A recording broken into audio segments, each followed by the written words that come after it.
one's 2 and one's 4. I just don't know. So the back ones are 2 30 seconds. The front ones are 4 30 seconds. This one always has to be 4 30 seconds. And therefore the spare tire always has to be 4 30 seconds. Okay. Because it has to potentially go on the front one. Yeah. I would wait until you actually get to the spare tire before you mention that. Yeah, I just wanted to throw that in there now before I ultimately forget the number completely because for some reason I'm forgetting numbers. But yeah, you basically, there's like a little tool, I guess, that we should use to like actually measure trim depth. I've personally never used it. Yeah, I have no idea where it is. Didn't have to use it on my thing. So you basically just have to point it and say it is for 30 seconds. Okay. And then you have to mention that there's no like cracks or bulges or abrasions or like cuts or tears in the tire itself. And it's in a good condition and like securely attached to the vehicle. Do we have to shake it? Recapped or grooved. And it hasn't been recapped or regrooved. You also have to mention that there is like a good seal around the rim.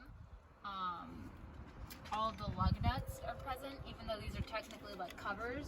And you're gonna want to like twist each one. And then we've got a hubcap that like covers the hub oil seal. And you know it's not leaking because there would be oil leaking out from below it if it was. And then you've got the valve cap and the valve stem, and they are sticking straight out and not rubbing against the rim. No illegal welding. Yeah, no signs of illegal welding. And then also you can see the rotor disc, right? Is that what it's called? Mm-hmm. The rotor disc through the center here. It's like the black circle thing. Okay. And then you can kind of see the brake pads in certain spots because they're in a box on the back, so you can't really see them. Mm-hmm. But the brake pads, are those the ones? I don't think they can't be less than 1/4 of an inch thick. Yeah, they have to be at least 1/4 of an inch thick for the brake pads. Yeah, it can't be less than 1/4 of an inch thick. There we go. Yeah. Some numbers I remember. And then it gets to the fun part where you have to point at things that nobody can see, really. So this is the tie rod. It's gonna have a little bit of oil at the very front where it connects with the tire. That's normal. That's what it's supposed to look like. You've got the sway bar. So that's there. Again, these are both securely fastened to the vehicle, not cracked, bent, broken, or missing. So you got the sway bar. This swervy thing that looks like a sign symbol, that is... I'm ready for the... Okay, yeah, this is the brake line. So that is securely fastened to the vehicle, not cracked, bent, leaking, missing, or broken. And then you've got the spring over there with the thing in the middle. So that is going to be your spring shock absorber. So that is not cracked, bent, broken, or missing, and it is securely attached to the spring mount, which is like the donut looking thing at the top.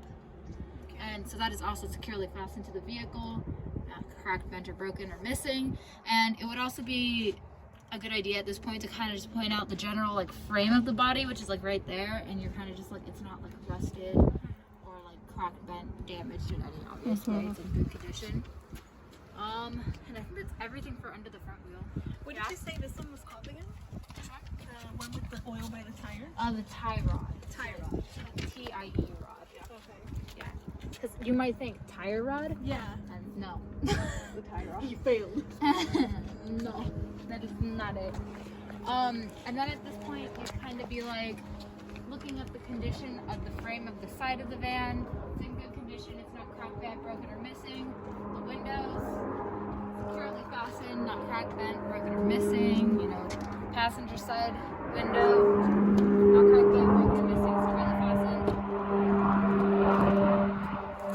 The door opens, properly latches, not cracked, bent, broken, or missing.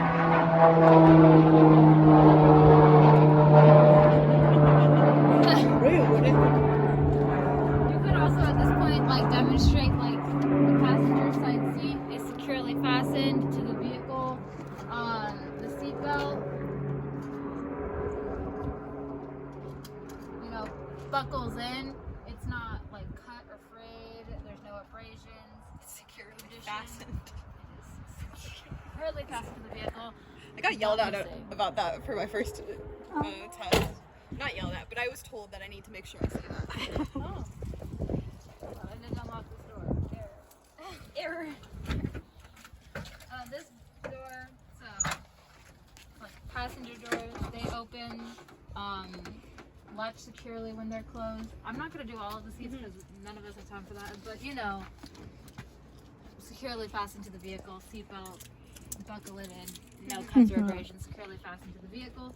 And then I think Kirby learned that you also have to mention that these would act as they are clear of any obstructions because they would act as emergency exits in the case of an emergency. So you have to remember that because Okay. Kirby learned that the hard way. And then again, windows, they're here. They're not cracked, they're not broken. You can see through them. Wonderful, amazing. And then again, window, mentioned we have the California number present and visible. So then, pop quiz, what's the tread depth for this? 230 seconds. Yeah, so this has to be at least 230 seconds. And then you kind of do the same thing as the first one. No signs of illegal welding, no cuts, bulges, or abrasions. What the heck is that? I don't know. No cuts, bulges. That's a sign of illegal welding. The back tires the can be seal is recapped good. and regridded. That's right, yeah. Once, I think, It's just for not each the of them. front ones. It's just not the front ones. Yeah, so then you do like the hub oil seal, the hub oil caps, the signs of illegal welding, the rotor disc, the brake pads. Again, you can mention like they can be recapped or regrouped once, ours are not though.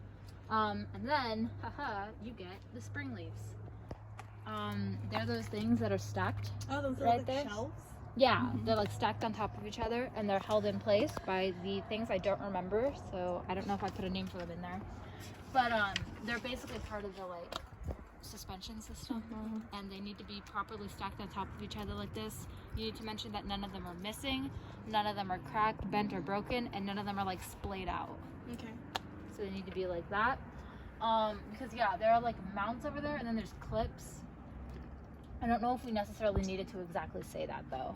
And then you've got to kind of be like, this is the exhaust system. Like right here, it is properly secured to the vehicle, We also need to look under. not the car. broken or broken. I usually wait till the other side to Oh, look do under you? because Okay. it's got the fuel on that side. That's fair. I probably should have pulled this forward more. I might go do that if you want to talk to them about the back.